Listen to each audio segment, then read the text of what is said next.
Welcome to another episode of Diary of a Wannabe Comedian with me, Belle, a wannabe comedian.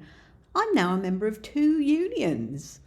Not only am I a member of Equity, as you know, I'm now a member of the Free Speech Union.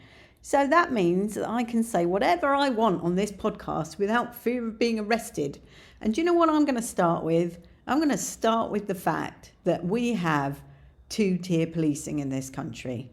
And I'm saying that because there was a leaked document that suggested that anybody thinks that we have 2-tier policing in this country is a right-wing extremist.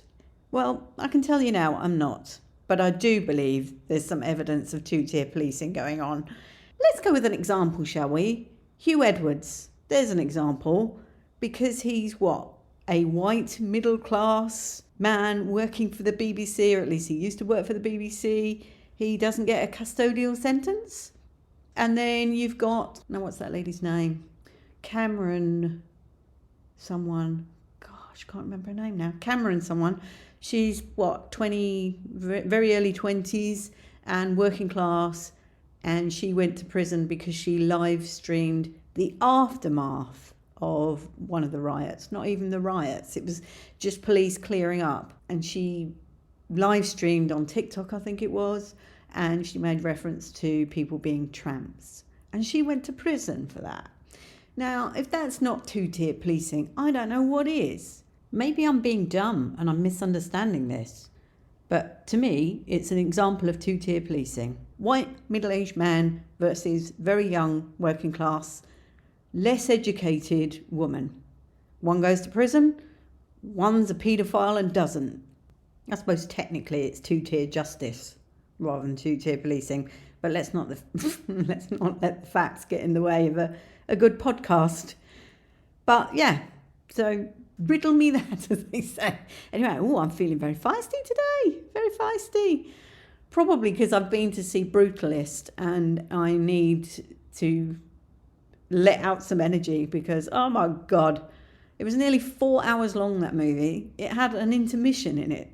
I'm trying to think, the last movie I saw with an intermission probably was Born on the 4th of July. So that was a very long time ago. And yeah, it was well needed, I have to say. You know, woman of a certain age, the old bladder doesn't hold up as well. So I was sitting there thinking, how am I going to cope in a 4-hour movie? And I actually was not drinking my drink. I was waiting until a certain point, then the intermission, and it's like, oh, that's fine. Why didn't they tell me up front that I was going to get an intermission?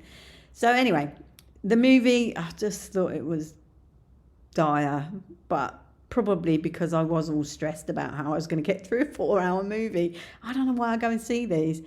Everything at my cinema, everything is a drama. There's no comedy. There's no laughter around. Makes doing a comedy podcast very difficult. But there you are. I have actually had an email from somebody who's asked if I will have them on my podcast because they've written a book about stress in the creative industry, I think. So I'm thinking about it because, you know, at least that would keep me a bit relevant, wouldn't it? While I'm going through this comedy dry patch, both internally and externally, it would appear. As I say, there's not one comedy on at the cinema, which is ridiculous. We need a laugh now more than ever. Anyway, it's good to see that Rachel Reeves is listening to my podcast and took on board what I said about being a bit more upbeat. And she's given a speech since then, well, being a bit more upbeat. I would like to know, I'm getting very political today, aren't I? I would like to know how they are going to square off opening another runway with their green agenda. But anyway, no doubt it means a lot more expensive bills for us. You know, Diet Coke, bottle of Diet Coke, it's gone up 15p. It's now 1.85 in Tesco's. Much love and gratitude.